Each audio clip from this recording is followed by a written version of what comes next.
What's going on, guys? Welcome to another episode of The Breakdown presented by 9NINE2. Now, today we're going to be going over a couple of battles from Formula Drift Round 6 Seattle. The battles that we have lined up is Chris Forsberg against Jonathan Castro.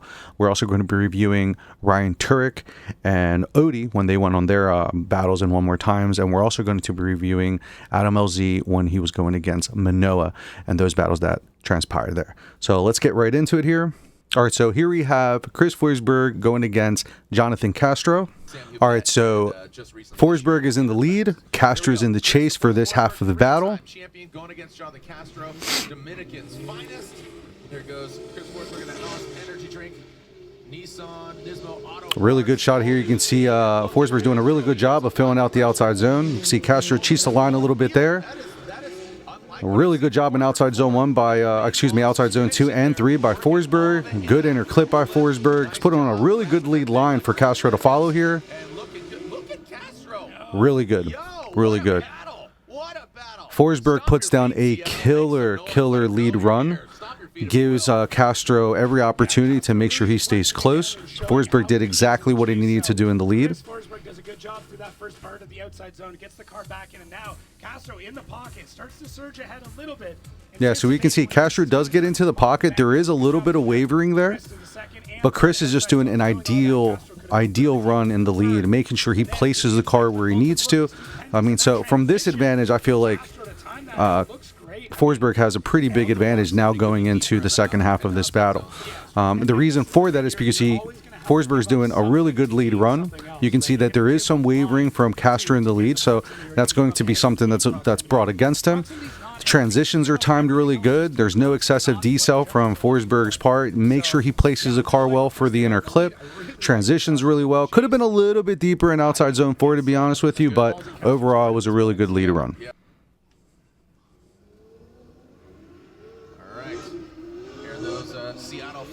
Here goes the initiation. Castro looks like he's getting into the zone. Don't think he's quite as deep as Forsberg was. Wow. So here it just looks like Castro just went off track. You know, we're going to look at it from the other point of view to see what's going on.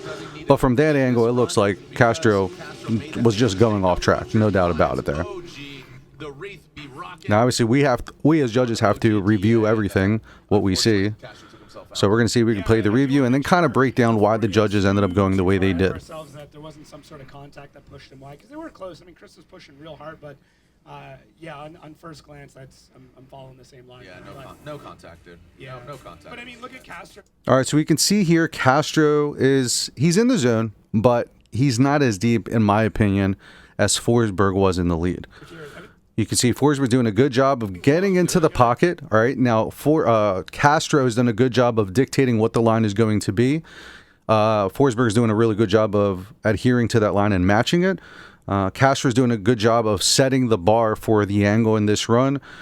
Chris is definitely a good job of doing it, and he's placed really well. He's in the pocket. He's not up here, but he's in the pocket, and he's really where he needs to be.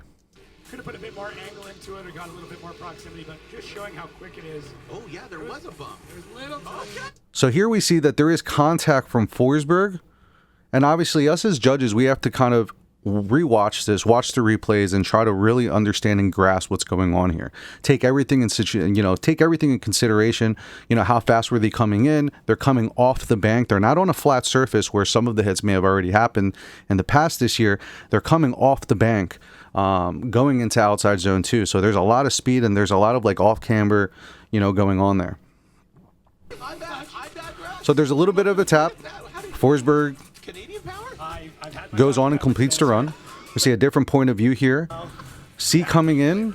That one little touch, I think what it's going to come down to now in the judges' And again, really the only point of view that we were able to look at that really dictated this was this view right here, which was the bird's eye view, kind of seeing where the placement of the cars were. If you've watched drifting, if you've ever piloted it. Now you're saying at this point, it seems Forsberg is exactly where it needs to be. It looks like he's giving him a little bit of space, some buffer space, coming off of the bank, going into outside zone 2 and outside zone 3. The reason I bring that up is because in the driver's meeting, we had a second driver's meeting explaining that, hey, coming off of the bank, going into outside zone 2, going into outside zone 3, that's going to be a very high risk area just because of the nature of you coming off the bank. So if you place your car wrong, you know, you could get put into a situation where now the judges have to make a judgment call on what transpires and what we see take place. Drift car, once that front wheel to front wheel contact happens, all bets are off. So what we're seeing here is there is contact. We reviewed this call. We reviewed the video plenty of times, and what we ended up coming down to is that we feel that when Forsberg surged up just a little bit, there was contact to the front end of the chase driver, Castro, and there was wheel contact. Maybe not wheel-to-wheel contact from my point of view, but there definitely was some contact at the wheels for the steer wheels of the lead car, which is Castro. Now, when you're in drift, when you're in drift and you're going through, sweeping around at those speeds, one of the highly most sensitive areas is going to be those steer wheels. And once something happens there, you know, there's going to be an issue. Oh, it's so slight. Oh, this is where... Yeah, but does that... Okay, yeah. Oh, boy. Here we go. Yeah. I mean, you know, St. Louis, what... That first outside... Castro already... See if we can see the replay again here. A staggered stance. There's...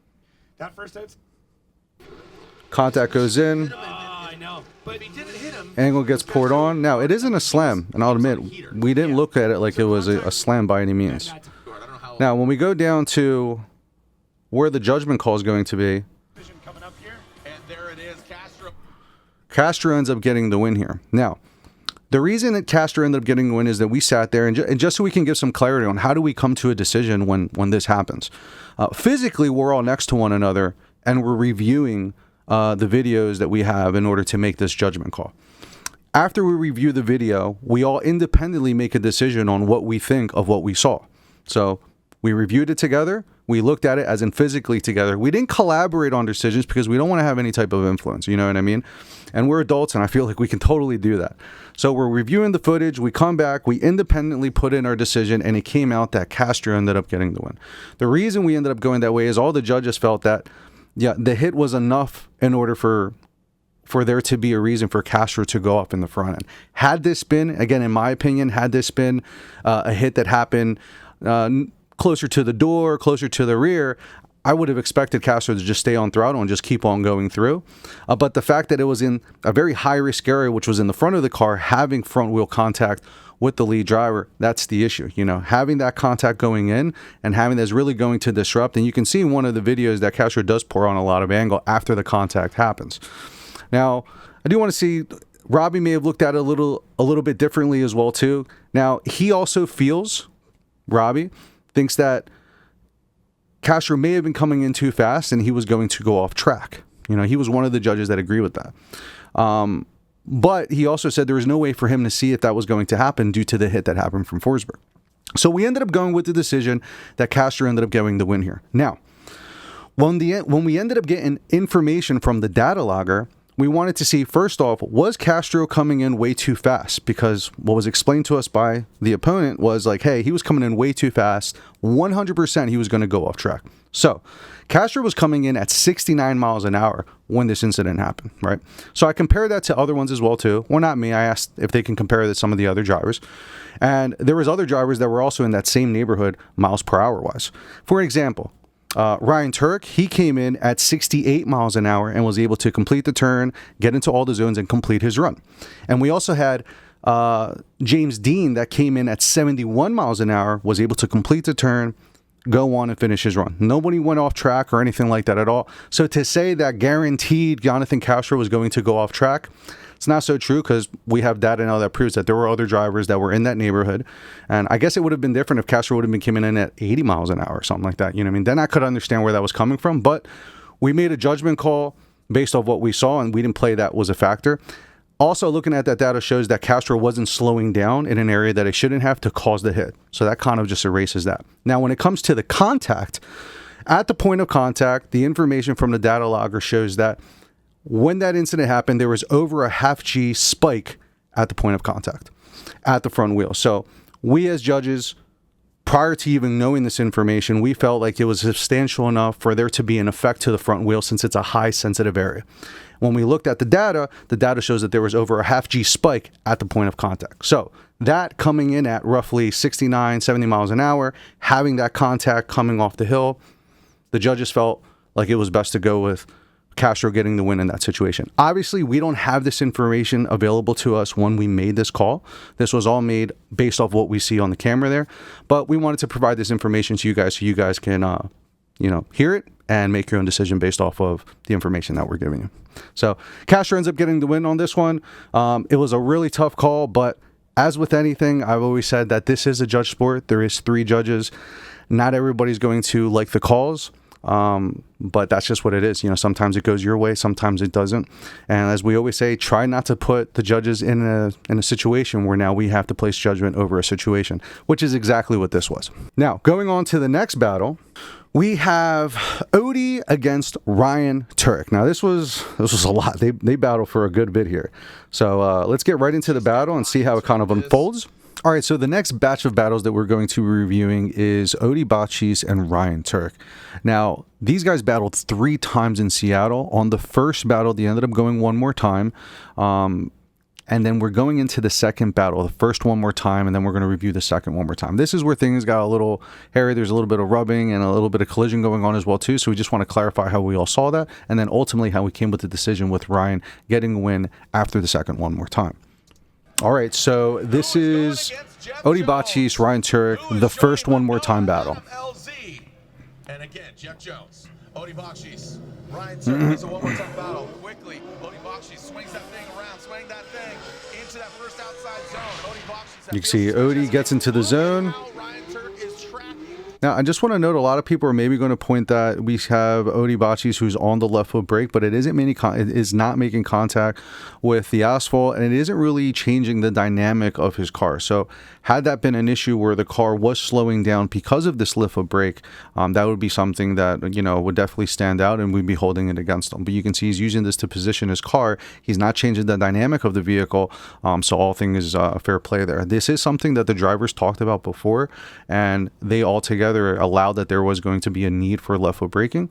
Obviously, if you left foot brake too hard, like I said, and it dynamically changes or slows down, that's where you leave it up to the judges to make a judgment call based on that. But at this point, everything's pretty much good to go. And we have him in really high into the zone, and then we have Tuerck in the chase there. Getting to the side of Odie Bachis. Ryan Oh. Tuerck gets into the side of Odie. He pushes him out of the way. This is what we saw So in we the do first see some battle. aggressiveness here. We see Tuerck gets into the side of Odie. And now this is another situation where we as the judges have to sit here, review the video, and come out with a call to see who is at fault for this scenario. See if we can get a replay on it here. There was definitely something going on as they finish up outside zone 1. Odie's car gets a little disrupted, gets a little weird. So we can see here, Odie is in the zone, not as deep as I thought. Again, we were watching at it from the action view shot, and that really doesn't give us clarity on what we're seeing there. See, Odie's trying to get a little bit, he's just kind of low on the zone there, starts to climb up a little bit. Tuerck is doing a really good job of keeping his proximity. He's getting into the pocket. He's matching. A little bit more proximity would have gone, but it gets a little risky. Remember, this is the area where we had drivers, and we spoke to them and told them that, hey, coming off the band, going into outside zone 2 and 3, be very careful because it's a high-risk scenario, and there's going to be a lot that goes on there. So you can see Tuerck is doing his best to do here. And you can see something happens with Odie a little bit, in my opinion. And we're trying to distinguish here who is at fault. So again, this is a scenario where all the judges are now watching the footage. Physically, we're there together, and then we're going to make an independent decision on what we see, or what our judgment call is going to be. So you can see here, Tuerck's trying to get into position. Something happens with Odie from my point of view. There's contact, and again, we have to come to a decision on who's at blame for that contact. I almost want to see if we can check the. So Tuerck is at fault. They are saying Tuerck is at fault. They are. Upon this review, we can see that Tuerck is at fault for this run. Now, again, we have 3 judges that are up there. We watch the footage and we independently make a decision based on what it is. Now, Tuerck ends up getting blamed for the fault. I ended up putting the blame on Odie. So I was the odd man out on that one, and there's 3 judges, so 2 votes to 1. They put the blame on Tuerck. I put the blame on Odie. some people wanted to see if I could get some clarification on why I ended up doing that. And it just goes that I feel that, for me, I feel that Odie was maybe applying the handbrake too much. Again, it's allowed to settle the car. That's perfectly fine. But I feel like he started using it a little bit too much, and it started to change the dynamic of the vehicle. You can see something's going on there, and then there's contact. I feel like that was a decel where there shouldn't have been a decel, so I put the fault on Odie for that contact there. But that doesn't change the outcome of who ended up getting the blame, because, again, 3 judges reviewed the footage. We ended up making an independent call, as we always do, and it was 2 judges that were on Ryan Tuerck having the blame, opposed to me, who just put the blame on Odie. Again, I respect my judges for their decision. I completely understand it, and I see where they're coming from. You know what I mean? Again, it's a judgment call, and if you put us in a situation where we have to analyze something and then judge it for what it is, that's what it came out to. So, no harm. It's not like I hate my judges for not agreeing with me. You know what I mean? But it's a very honest decision, and we came up with our independent calls there. So. Well, that shoved Odie out of the way. Again, so you can see here. Here's another review of it here. So you can see here, the dynamic of the car is kind of disrupting. The handbrake is kind of moving around. And for me, I just feel like that was a decel, or too much of a decel. We understand in the driver's meeting, we told them, hey, naturally they're going to have a little bit of a settling, you know, but we don't want it to be a drastic decel. You know what I mean? But the way I interpreted a drastic decel in this scenario, I figured that was enough. You know what I mean? But again, I can totally see how the judges may have viewed it as like, hey, listen, you got Tuerck coming in like a bat out of hell. Look how fast he's coming in. You know what I mean? So I can see where they're coming with that. Again, here's another situation where there's contact to the front wheels in this one. And that's a big no-no when it comes to what we're doing, you know. At no point do the judges ever want the chase driver to be so far up ahead where there's potentially going to be contact with the front wheels. Again, it's a very sensitive part. It's the steer wheels, and it's going to create a cause and effect that's definitely going to be noticeable. Again, hit happens. You can definitely see that there was front contact as well as there too. Tuerck maybe a little bit too forward. So I'm saying all this to say, like, I understand why the judges went the way they went when it came to putting the blame on Tuerck. But just so you guys know, when I look at it, I judged it as I feel like if Odie wouldn't have decelled there, in my opinion, there is a decel, and you can see handbrake pull, it settles the car, pulls a little bit of angle out of the car. So, I mean, I kind of feel like that was the decel. Taking a look here. Then there was contact, and that's how it ended up going there. I mean, it was so right there you can see the. So they reviewed it quite a bit. I believe they end up going back in order to. Yeah, here's another view of it as well. So we still got acceleration. You see the jump. the car is hopping around. You know what I mean? So the hopping I contribute to being a dynamic change in the momentum of the car sweeping through, coming out of the zone, coming off the bank. Again, this is a judge sport. We have 3 judges that are up there evaluating what they see. They saw it. 2 judges put the blame on Tuerck. I ended up putting the blame on Odie. And we continue moving on. All right. So we know that that's the blame. We're going to move on to the second half of that. All right. So we're going into the second half of this one more time battle. Tuerck is at fault, so he's at a deficit right now, and we need to see a huge error by Odie in the chase in order for this to go into a one more time. Yeah, it was split. So again, they're still kind of Tuerck is at a bit of a deficit here, given the scenario. So he really All right. step up, and Tuerck is hoping that Odie makes a mistake, but Odie, he's got to take a tempered approach. All right, we see Tuerck definitely gets up into the zone. Odie's coming in, takes a little bit of angle to try to compensate. So he takes angle out in order to gain the proximity. Good proximity there. A little bit late on the transition of outside zone 2. Ooh, drops 2 tires. We're going to stop it right there for a second there. Let's bring it back. We can see right there. 1 tire, 2 tires off. 1, 2 off in the front. This is a 0. When I tell you Tuerck got lucky on this one, man, did he get lucky. Did he get lucky? 3 wheels off. Definitely 0. 3 wheels off. Gone. But you can clearly see the front 2, and then obviously driver side rear is going to be out. Is going to be off as well too. Get a different point of view of that.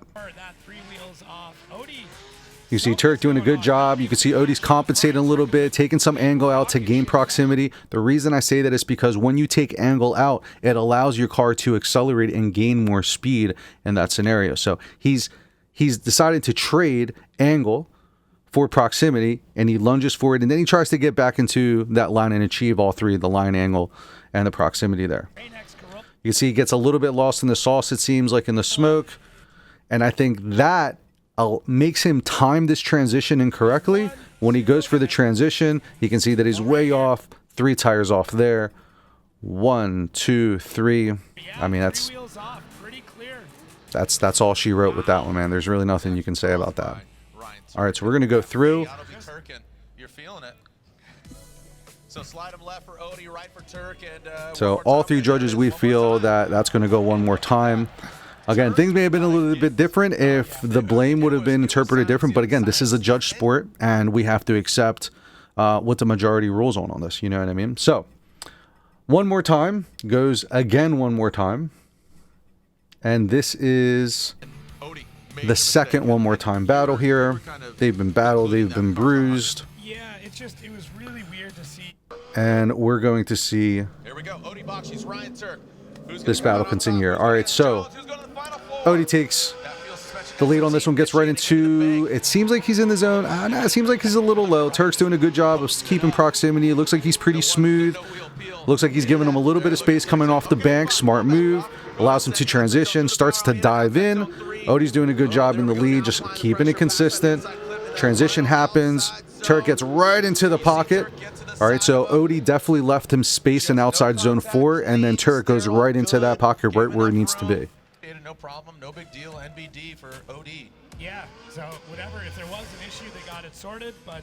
All right, so we can see here, Odie gets into the zone, but he's still a little bit low, kind of like what we saw before.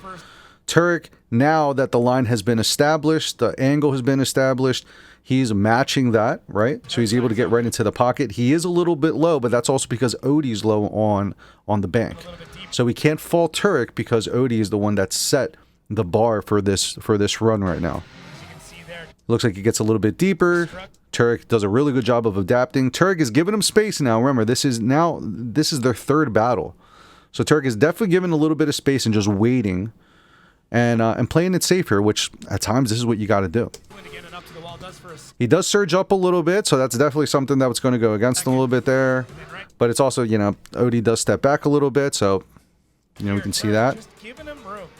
Tuerck's giving him some space. Would have liked to be a little bit deeper at outside zone 2. Also 3. But again, we're going based off of the line that Odie's setting out in front. You can see Tuerck does a really good job here getting to the pocket and makes an impact at the end. Not as aggressive, not as crazy, able to keep things under control. But yeah, Odie not nearly as deep for that first outside zone. So Odie, not the most ideal lead run. All right, he's doing a good job of trying to keep things smooth, but you can see there's a little bit of wavering. He is getting into the zones. He doesn't get into outside zone 3 as much, but I mean, he is getting into some of these zones and giving the space that's available. But again, we just saw that, especially on that replay there, he didn't get in. He didn't quite get into outside zone 3. So, you know, we can understand why Tuerck wasn't able to get in outside zone 3 because the line wasn't established for him to follow. Taking a breath. Now it's time to see what Odie's going to do in the chase. All right, so. Second half of the battle here, we have Tuerck in the lead, Odie in the chase. So, just based off of what we see, the most ideal thing for Tuerck to do right now is to put down a solid lead run. Odie put down a decent lead run, but there were some errors in that lead run. So Tuerck's main objective is I need to put down close to a 90 to 100% point run, because then that's going to look way better in the judge's eyes in this scenario. And this hot hatchback, this thing is a weapon. So you can see here, Tuerck is getting up on the bank there. Can't really tell from this action shot. It does seem like he's a little bit deeper, so I'll give him that. Again, these hot rods just blast past, going to this power. Oh, buddy, going that second outside zone. Looks like he misses outside zone 2 there. Into that inside clip. Odie Bakshi's bathing in the smoke. Oh, it looks like there's a gap established toward the end. But again, this is an action shot. Let's watch it from the drone. Give us better clarity on what we're seeing here. Pretty good, but Deeper than. let's take a look. Yeah, so Ryan Tuerck out at. All right, so you can see Tuerck is getting up into the zone. He's a little further down. I like him to be a little bit deeper. There you go. It looks like he's fully into that zone now. Pretty deep. Odie's being conservative, matching the angle, right? Because Tuerck is establishing this angle. Odie's establishing the angle. He's establishing the line, but there's no proximity there. You can see he compensates a little bit. He takes a little bit of angle out in order to gain some proximity. Gets right back into the pocket. He surges forward a little bit as well, too. Tuerck kind of goes back. Really similar to what Odie did as well, too. And pretty similar to what Tuerck was doing in the chase. Looks like they gave each other some space. I really like seeing this because now that this is their third battle, you can see that they're definitely taking precautions based off of the experience that they had the prior two battles. You can see Tuerck not so deep into outside zone 2. You can see Odie definitely tries to compensate for that. Gets into outside zone 3. Odie not so much. Gets close. Comes through. So a little awkward from Tuerck out front, but definitely awkward from Odie in the chase. Part of that, can be from some of the Tuerck coming out a little bit early off the zone, but so we can see here higher up on back. So what are we looking at? We can see the lead run from Tuerck. All right, does really good on the bank.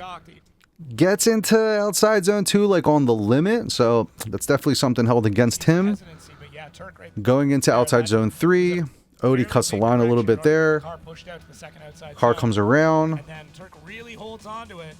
Stays on throttle all the way through. So neither driver really. All right, so we're going to go to see what the judges put in place here. It wasn't just a rock solid boom. But I mean, they've been in contact how many times now, right? And it's not like they've had. Here's a side by side. Nut and bolt the whole car. There could be so many things going on with these vehicles at this point in time. So. Now we can see here that Tuerck is slightly higher into the zone than Odie is at that point. Go forward a little bit. Odie pretty much just stays low on the zone, and Tuerck is able to get into his zone, massages up a little bit. See, Odie now is starting to get deeper into that zone, position himself to get him off the bank. Gets a little shallow. Still, Tuerck is still maintaining. Now in the chase, you can see Odie is a little bit deeper. Yeah, a little bit closer in proximity than I think Tuerck is. But we also take into consideration that the reason Odie could be a little bit deeper and a little bit better place is because Tuerck was having a better lead run. So in order to have a good chase, you have to have a good lead, and this is a good example of that. Although it seems smooth by Odie that in outside zone 1 on the bank, he's smooth, but because he's a couple of lines below, barely into the zone, that's definitely going to offset Tuerck and is going to seem like Tuerck is making some errors, but it's because of the placement that the lead driver is giving him, or the line that he's giving him. Now we can see here, Tuerck gets in there a little bit, but I feel like Odie does a better job getting into outside zone 2. You can see a little bit better of a transition, in my opinion, by Tuerck. Still misses a little bit, also misses a little bit in outside zone 2. So I think scratch for scratch in the chase, one does better than the other in outside zone 1, and then in the chase as well in outside zone 3, one does better than the other in outside zone 3.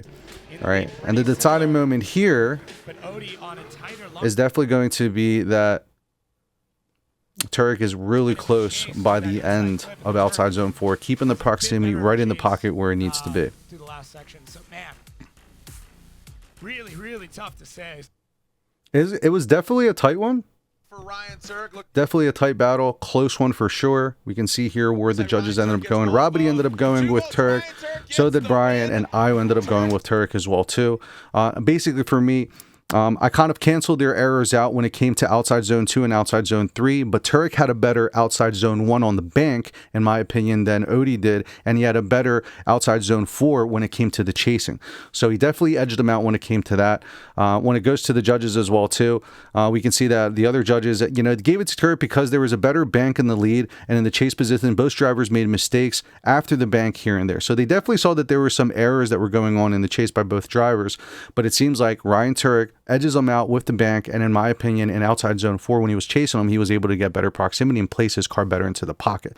It just goes to show you that the main thing that we need people to understand is that when the lead driver goes out, it is very important that the lead driver puts down the ideal lead run because it maximizes his advantage, right? Because if the lead driver in the first half of the battle puts down a really good lead run, now all of that pressure falls on the chase driver to also put down a really good lead run. And if you have two good lead runs, then we can go over to the chases and then kind of compare and contrast and see who's going to be the winner of that. That's in the ideal situation. I mean, so we ended up going with the win with Ryan Tuerck. It was a close battle. It was a heavy one. The first battle was crazy. Some bumping went on there. Second battle, we saw that there was a hit. We were split on the decisions on who was at fault with that. But then Odie ended up having a massive correction, ended up going 3 tires off. And then we got into this battle where Ryan Tuerck just edged him out with a better lead line. So the next battle that we are going to get into is the Minowa LZ battle. All right, so pull up some notes here, make sure we are ready to go for this one. Now, these guys they had 2 battles. They had the original battle and ended up going one more time. And we're going to review both of those to kind of give you guys some clarity on what's going on. Content creator, car crusher. He's got his own. All right, so we have Minowa in the lead, and we have LZ in the chase.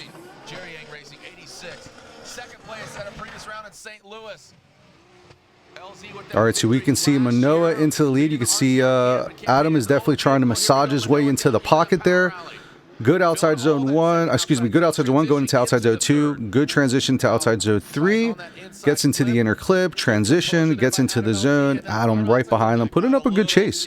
Minowa putting on a good lead, at least from this vantage point from the action shot. But the true serum is going to be the next shot that we see here. All right. So we have Minowa does a good job of getting into the zone. Adam does a good job of, at this point, matching the line, and he's matching the angle, and he's going to look for proximity at this point because we don't really have that much right there. See, he surges forward a little bit to establish proximity. Minowa is staying constant in the front. You can see there, Adam again tries to surge forward to gain that proximity. You can see he's definitely trying to gain proximity while still adhering to the line and the angle, that's a very smart way of doing it. I like that he's doing it that way instead of trying to just cut the line and get back into position, because that's a high risk scenario. You time that incorrectly, you might as well have just lost. Times a little bit incorrectly there. Surges forward a little bit more. So he's trying to get into position. We're coming off the bank now. Nice and smooth. Oh, you can see Minowa is a little bit deeper in outside zone 3. Seems that maybe Adam may have timed that a little bit differently. We're going through. Gets on throttle. It was a good lead run. Phenomenal lead run. And Adam did a really good job in the chase, in my opinion. Just on the bank, there was a little bit of a wavering. And then going into outside zone 3, maybe a miscalculation on the time. But these aren't huge errors. These are just 2 professional drivers, really trying to figure this out. I don't know. From this angle, that transition looks really good. It's just that I wish he would have gotten a little bit deeper, in my opinion, to be honest. You know what I mean? So, now it comes down to Adam had a front row seat to see how Minowa did that lead run. So now Adam needs to put down equally a good lead run. And then, depending on how Minowa does in his chase, we'll be able to now go to the chases and try to distinguish who gets the win here. Who's going to the finals?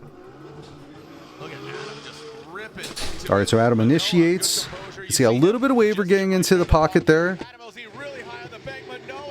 Adam was pretty high up there. Adam pouring on the angle. That is insane. Maybe 1 tire off.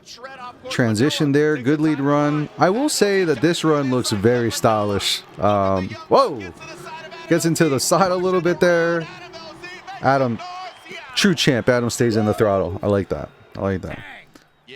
So the fluidity by Minowa, just based off of what I'm seeing, I really like. But the impact and the aggressiveness of Adam is what I like in the lead. I mean, we haven't seen a Minowa this aggressive. Let's see if we can get battle here. You can see Adam goes in. You can see Adam initiates, and there's a slight little adjustment so he can get into the pocket. Or excuse me, a slight adjustment so he can get into the zone since he's in the lead car. And you can see Minowa gets into the pocket here, stays pretty consistent, mimicking what's going on with Adam. He also gets a little bit forward. He also cheats a little bit to get to position there. So we see that as well too. Doing a good job of mimicking. Adam doing a really good job in the lead. Get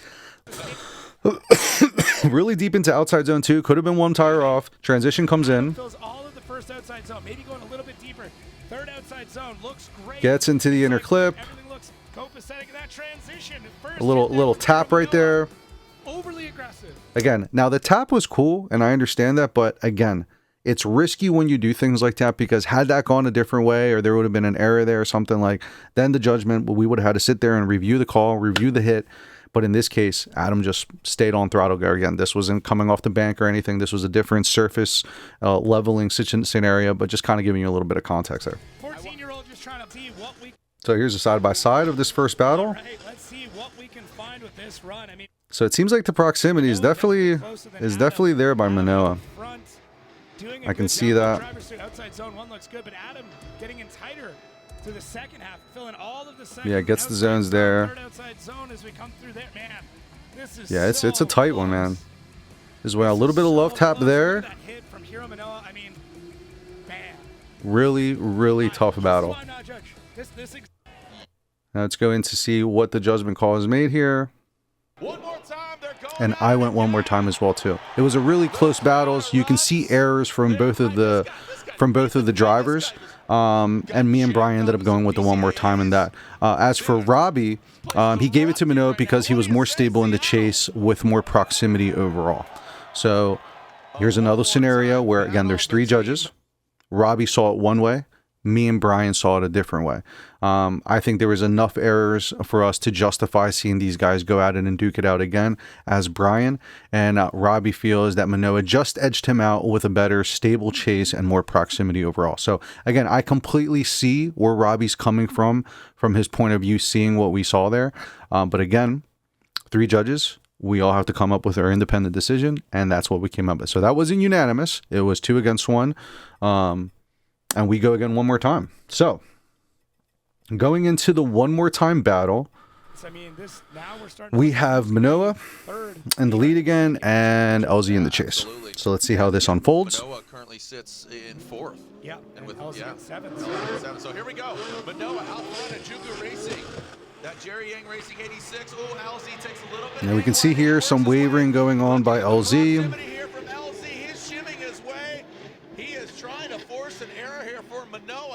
Good outside zone 2 by Minowa. Good outside zone 3 by Minowa. Looks like from that angle you can see that it looks like Adam maybe cuts the line a little bit, getting aggressive, trying to get into the pocket there.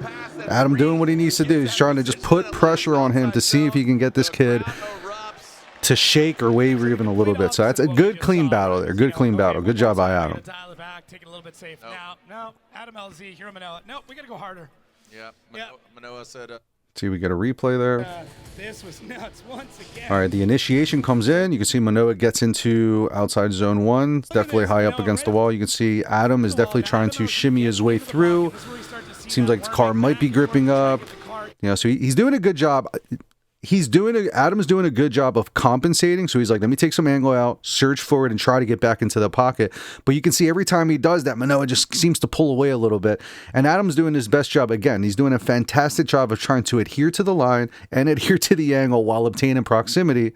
But the kid is just really smooth in the lead. Surges forward a little bit. Adam's doing a really good job of making it. It's what Adam is doing is very high risk, because if he times one of those surges wrong, we could end up with another scenario like Forsberg and Castro. You know what I mean? So he understands the risk he's taking, but I guess he just feel like, yeah, I got to do what I got to do here. He's definitely applying the pressure here. You can see Minowa gets into outside zone 2. Adam's right there with him. You can see that Minowa gets deep into outside zone 3. Adam cuts the line hard in outside zone 3 here from this view. You can see going into the inner clip. See Minowa goes a little bit, gets the inner clip, and you see Adam goes a little bit deep, or a little bit on the inside. LZ does gain some ground through the last part of our 4th outside zone. It's rough. It's a hard one. Oh, man. See here, adjustment goes through. Some people have said that Minowa has great control and can place the car. Some people see that's definitely trying to adhere to the line. Minowa's smooth as butter in the front, though. Transition comes in. You can see the line cut right there. That's pretty significant, that line cut. Maybe it's a little slower. Modify accordingly your line and your speed and your temperament and the. All right. So now we're going to switch it around, and we're going to see how this transpires. Adam from this spot does a good job. Looks like he's carrying good speed. Minowa right there with him. Adam throws in crazy, again, dynamic. Dynamic as hell. Good transition into outside zone 3. Looks like Minowa does a better job there. Here comes the inner clip. Goes into outside zone. Intense battle. Especially for now. That's the action shot. So let's go to the bird's eye view. Kind of get a better idea of where the zones are and how everybody's doing. So you can see Adam initiates a little bit lower on the bank. You can see he's trying to adjust his car a little bit to go higher.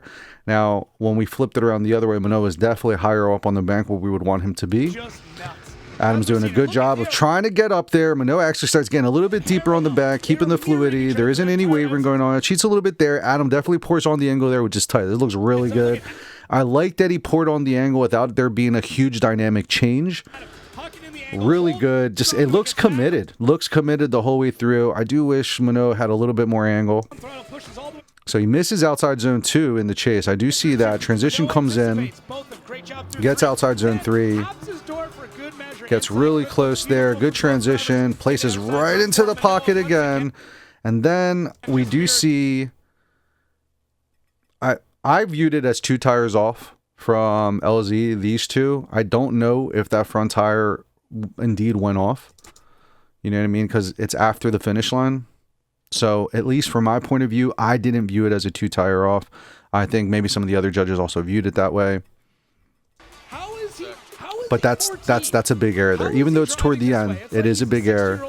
Had that been a wall or something, that would have been contact with the wall, and that would have been a whole other different scenario. We're going to see the side-by-side now. So we know the leads are wild. We know the chases are wild. I mean, you can see here there's a lot more fluidity with the placement of Minowa's car, and he's definitely higher up on the bank and outside zone 1.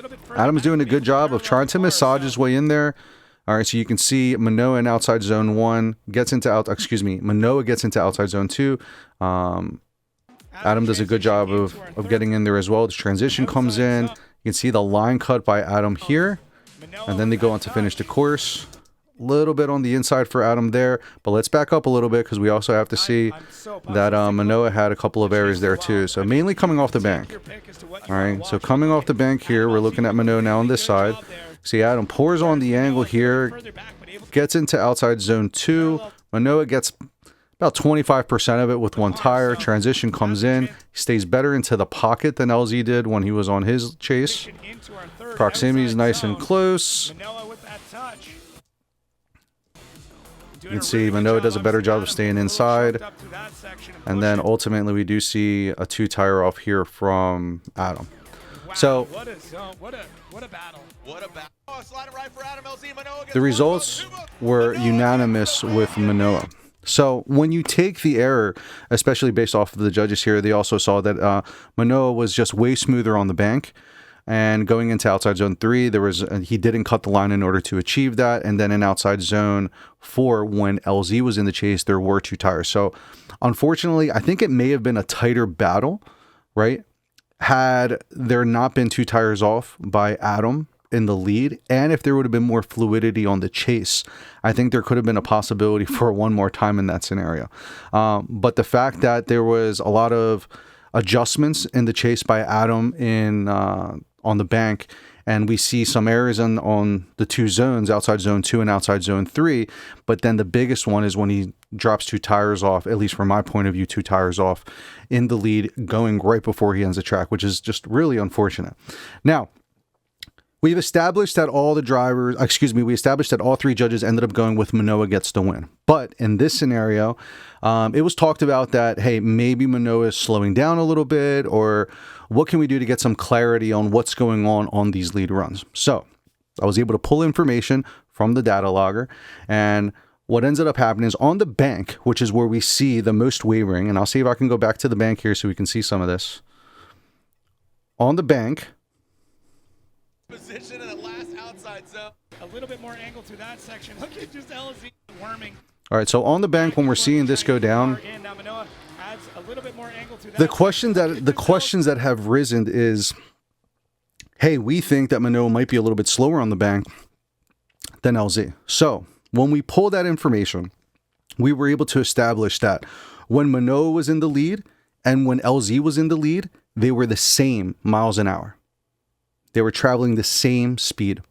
They're carrying speed the same on the bank. There was no difference in the lead runs when it came to speed in any aspect. They were the same. In fact, when you put the data together, Minowa actually carries more speed through the rest of the layout after coming off the bank. You also see on there that there was fluidity coming from Minowa coming off the bank, which we think resulted in him carrying more speed throughout the remainder of it.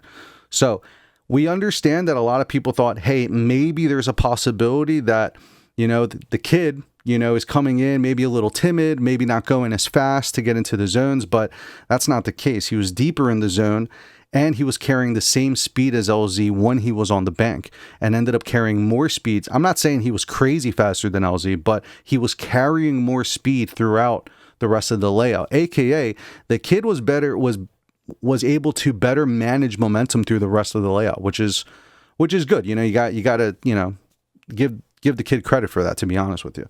So it was a good battle. Obviously, the judges didn't have that information when we made the judgment call here. We made the judgment call off of the videos, but that does give you a little bit of clarity on why Adam was maybe wavering in the chase, because it could possibly mean that Adam's car was a little bit too gripped up and resulted in having that wavering, because we can see through the data that they were both the same miles an hour while they were on the bank. And then Minowa was just a little bit quicker, and he was able to manage and carry more speed through the rest of the layout. So I hope that gives you guys a little bit of clarity. Again, that information wasn't given to us when we made the decision. This is the information that I was able to gather after the fact. So I hope that gives you guys a little bit of clarity on the Minowa situation and LZ, and I hope it gives you guys a little bit of clarity on the Castro and Forsberg situation. I think it's really cool that we have access to this data. It holds us accountable as judges as well as the drivers as well too, and I think we're just going to try to incorporate this a little bit more into the breakdowns to give better clarity, and we can just keep on improving from there. So I hope you guys enjoyed this episode of the breakdown. It was definitely an interesting one in Seattle. Stay tuned for the next episode. That's going to be Formula Drift Utah. I'm not going to be one of the judges for that one. Then you're going to have Marin, you're going to have Robbie, and you're going to have Vernon, who's coming back over in order to do that. So I'm sure you guys are going to have a blast. You'll have Pro Spec and you'll have Pro out there. So it's going to be really cool. I'm sure they did a couple new things to the layout there to make it a little bit more fluid. And I think we're going to start definitely getting a little bit more descriptive on what we want from the drivers to do. So I think it's nothing but good things here, and we're just going to keep on improving as we go. It's been really cool being here at Formula Drift and seeing how open-minded everyone is. We do see what the fans are saying, and obviously we can't just change things overnight, but we are doing our best to listen to everyone and try to implement things that are going to make it more understandable, and so you guys can enjoy it more. You know what I mean? So make sure you guys like, subscribe, put down some comments there, give us some feedback on it, and we will see you on the next episode of The Breakdown.